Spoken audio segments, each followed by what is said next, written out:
Tumaas ulit prices ng mga GPU, so why am I advising to buy now? Actually, out of date na yung price watch data natin. We updated it at the start of the month. But also at the start of the month, sinabihan kami ng mga suppliers na tataas ulit yung presyo ng mga NVIDIA GPUs by around 30%. So this data that we're showing you is technically out of date, but ito na basically yung mga untouched pre-spike prices. So we're still showing you the data now because if you can still find GPUs at these prices and you need a GPU, you've been thinking about getting a GPU, bumili ka na at these prices because for sure, tataas na yan. It's also an interesting experiment to see how quickly mag-update yung GPU prices. So tumaas sila August 1. How many months? Less than a month will it take before prices catch up to the new supplier price. So again, these prices are out of date based on what the suppliers are selling to stores right now. But they might not be out of date for what a customer can actually buy. Kasi syempre, yung store bumili at the old price pa. Kung mabait naman yung store, like Hardware Sugar, di nila tinaas yung price. So same markup based on the old price, ubusin muna nila yung old stock before they get to the new stock bought at the new higher prices. If you're new to Price Watch, this is the episode we do once a month where we look at the GPU and CPU prices of the top 4 largest retailers in the country so that we can get an average sense. How much would a customer pay if you're looking at these specific models? So we'll get right to the data right after this ad. I have less than 30 seconds to tell you about our sponsor. Pwede ko sabihin na we bought hundreds of Windows keys from them and that we use them all the time in the shop. Pwede ko sabihin na may mga local payment options so it's super easy for us here in the Philippines para bumili. I could say that they're super easy to use, pero isa lang sasabihin ko. Kung bumili ka directly from Microsoft, yung Windows activation key is 15,000 pesos. Sa sponsor natin, less than 2,000. Use our discount code HS25. That's it. That's the ad. Alright, as always, we'll start with the summarized data, but I wanted to give you an idea magkano na ba yung mga presyo ngayon.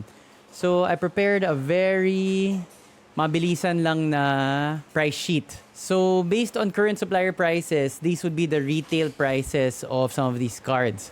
So, you have the 3060 at around 25,815.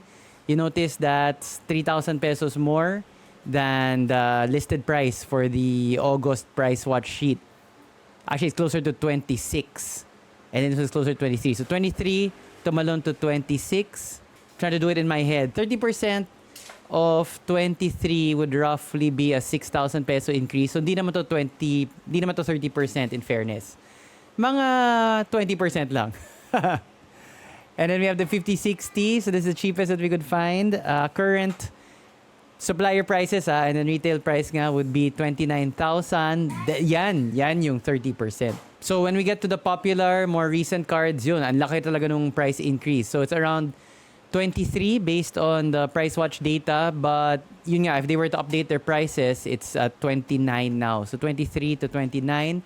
5070 Ti, so I only have 3 cards na I looked at the current prices.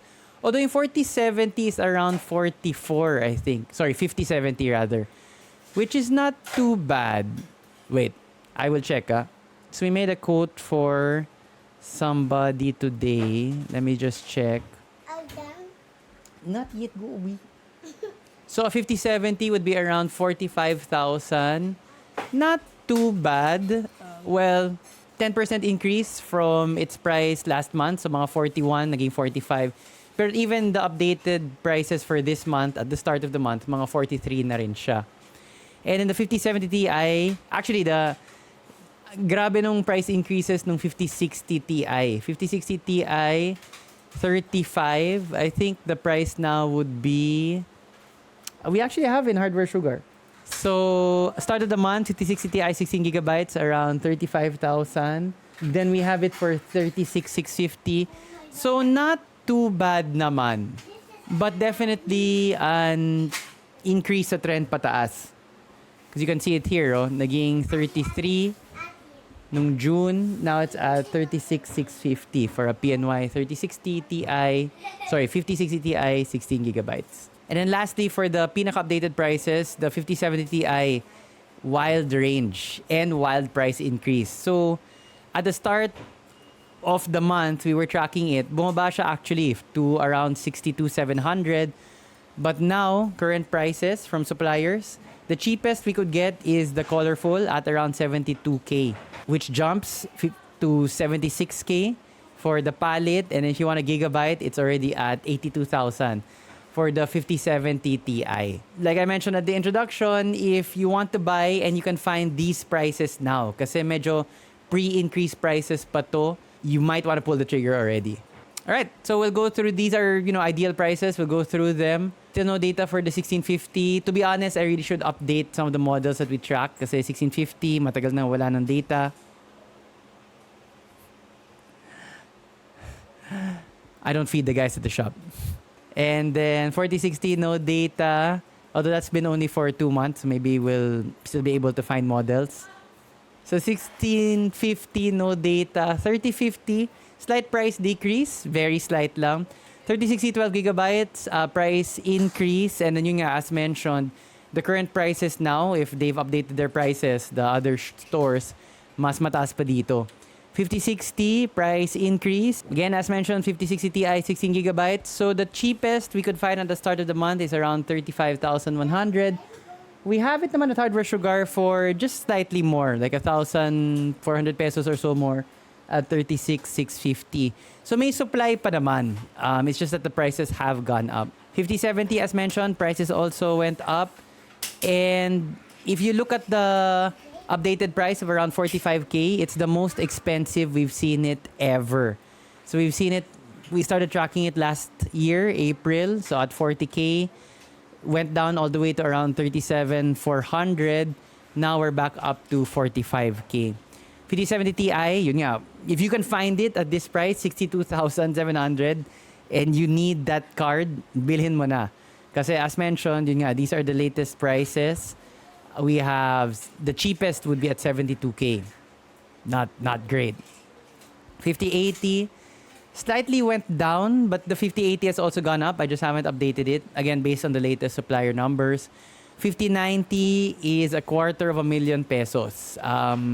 Although, at least hindi siya 312,000, not like nung June. So again, these are the average prices. We're trying to get you a snapshot of the market. So you can find higher, you might be able to find lower, but these are the average prices. Just para, you can get a sense of where the market is now. I mentioned in the intro na yung tumaas are the NVIDIA GPUs. If you've been following local news also, may sinasabi yung Dole na if kids appear in videos, parang they should be paid or something. Parang child labor siya kung lumalabas yung kids in the videos. To be honest, if I could get my kids not to appear in the videos, I would, but they just keep wandering into the camera, plus no class today because of the rains. So this is not labor. Like, if I could get rid of them, I would get rid of them. Dumadagdag pa sila sa budget na kailangan natin for the YouTube videos. But anyway, NVIDIA GPUs went up, average around 30%. And AMD GPUs should not have gone up, although we have seen at least one major supplier umakyat sila konti, but not too much naman. So actually, AMD GPUs are again good value for money, not because the prices have gone down, because the NVIDIA GPUs have gone crazy. The prices for an kind of mid-range GPU, 5060, spend a little bit more, 5060 Ti. The prices are quite expensive now. So the 9060 XT 16 gigabytes is looking very attractive. Especially, the price hasn't changed at 28,000 pesos if you can find it at this price. Actually, yung usual namin sinastock has also gone up for the 9060 XT 16 gigabytes. So that's a Hellhound. It's 27,050. Actually, still cheaper than the average price that we're showing from the 4 largest retailers. So 9060 XT 16 gigabytes at around this price, very good bang for your buck na at this point in time, especially compared to the NVIDIA GPUs. 9070 price went up just very slightly. 9070 XT price also went up by around 5%, by around 2,000. Not too great. But this one, 9060 XT 16 gigabytes, 28K. From us, 27K, okay na yun. Kasi yun nga, the 5060 is 29,000. And the 9060 XT 16 gigabytes, VRAM pa lang, lamang ka na. Plus, it is a bit faster than the 5060, I think, in the benchmarks in most games. Intel, RIP to their GPUs. Wala na. We can't find them anymore. This is the 4th month running that we have no data. Moving on to CPUs. CPUs, really less volatile. Price decrease. 9800X3Ds. Decent price difference. Around 2,000 price drop. No price difference anymore for the rest of the models that we track. 7800X3D, 7600X, 5600X, 5600G. All no price changes at least. On the Intel side, price increase slightly for their top King of the Hill, Core Ultra 9 285K at 42,000. 4900K, 37,500. That's a big price increase, around 10%. No data. Still haven't been able to find the 14700K. And then no price change for the Core Ultra 7 265KF. So that's a summary. I already said it before in the intro. If you can find GPUs still at these prices and you're in the market, you've been waiting, medyo isirit mo na kasi prices are only gonna get higher. Imposible na babagsak sila maybe in the next 3 months kasi kaka-price increase lang nung NVIDIA. Plus, you have Christmas coming along. Historically, and again, we have the data for this because we've been doing this for several years already, GPU prices do not drop in December. So yung mga Christmas sales, wala. The Grinch, yung mga brands. And to be fair, I don't even blame it on the brands. I blame it, mahirap. And NVIDIA mismo yung nagsabi na price increase tayo. So, gipit din yung mga brands. I've talked to, just last week, I was talking to ASUS. ASUS doesn't want to increase prices. They know it's expensive. Pero wala. Where they get it from has raised prices. So, ripple effect yun or domino effect. Which will extend to the retailers, which will extend to the customers. Bottom line, if you're in the market for a GPU, don't wait. If you can find NVIDIA GPUs roughly at these prices, these are already good prices to buy because prices, at least on the distributor to retailer end, umakyat na sila. Per shop deep dive tayo. Where did we get these summaries? So we don't give other shops free publicity. We hide them under aliases. Pero constant naman tong mga pangalan na to. So the wedge that we were tracking all the way October 2022 is the same wedge up to now. Just recently, I think start of the year, pinalitan namin to eh. Si Husker, dati si Roy to. Roy Fokker from Robotech. But then we changed it to Husker. We changed shop, so we changed names. Husker, of course, is from Battlestar Galactica. So for wedge is all price increases for GPUs. So that's the 3060, 12GB. Even the older models are not being spared. Walang awa si NVIDIA. Basta lahat price increase. 5060 for sure. This is actually still a very good price for a 5060 now. And then it's a gigabyte Eagle at 23,000. Very good price pa rin. Even though price increase siya compared to last month. And last month was also a price increase. Increase for the 5070 and the 5070 Ti. But again, if you can find the 5070 Ti at this price, I know that's good. Husker, price increase for the 3060 12GB. Price decrease actually for the 5070. Yep. Increase for the 5070 Ti and the 5090. No price changes though for the AMD models, which is good.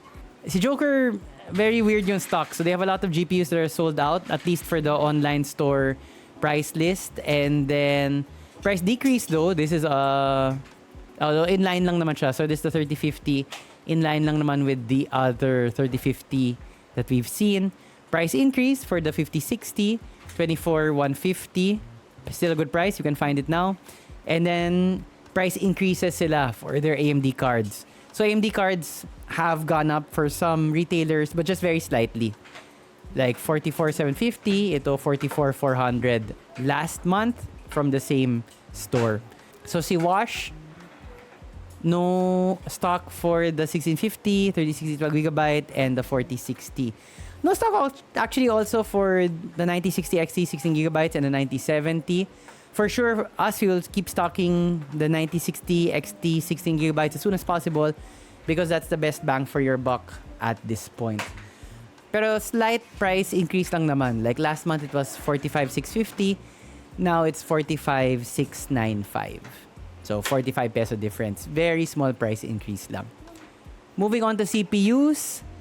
Um, I just wanted to highlight na medyo weird nga yung stock ni Joker because they don't have any of the CPUs that we're currently tracking. I don't know why. Yung nga, some stores, iba yung online stock nila sa actually on-hand na shop. Hindi ganun yung hardware sugar because I don't see the logic in that. You know, nagka-canvas yung customer. So whatever we have on stock in the shop is also what we display on our website. I don't know if that is also the policy of Joker. What I do know is that if you go to their website, all of this is wala. Sold out sila. Very little price movement on the CPU side of things. Which one? Not yet, not yet. So that's the market in a nutshell. SSD prices still umakyat din. Actually, RAM prices went up also. Storage prices just a little bit, but yung RAM yung mas masakit. And then now you have currently the GPUs. Where we were before, kasi this all started around December, paakyat ng paakyat. Terrible yung sales namin around Feb. Although medyo after Christmas is really a slow period. But people had to really adjust to the prices. And then medyo okay na ulit yung sales around June, July. July actually was quite good. So we think na people got used already to the prices. Medyo tanggap na ng mga tao na, well, prices will not go down pero at least nag-stabilize. But now, with the recent RAM increase, with the recent GPU price increase, mahirap talaga. There's gonna be an adjustment period again. Magugulat yung mga tao na, umakyat ulit yung mga prices. Wala. It's just really, that's the state of the market at the moment. There's very little we can do, but what you can do is buy AMD. That's an easy way of getting a good GPU at a good price at this point in time. 9060 XT, 16 gigabytes. You know, it might be a bit more expensive if you're looking at the old price of the 5060. We've had people asking about the 6600. Definitely yung 9060 XT 16 gigabytes is not in that price frame, that price reference point. But if you look at the 5060 now, definitely just get the 9060 XT 16 gigabytes.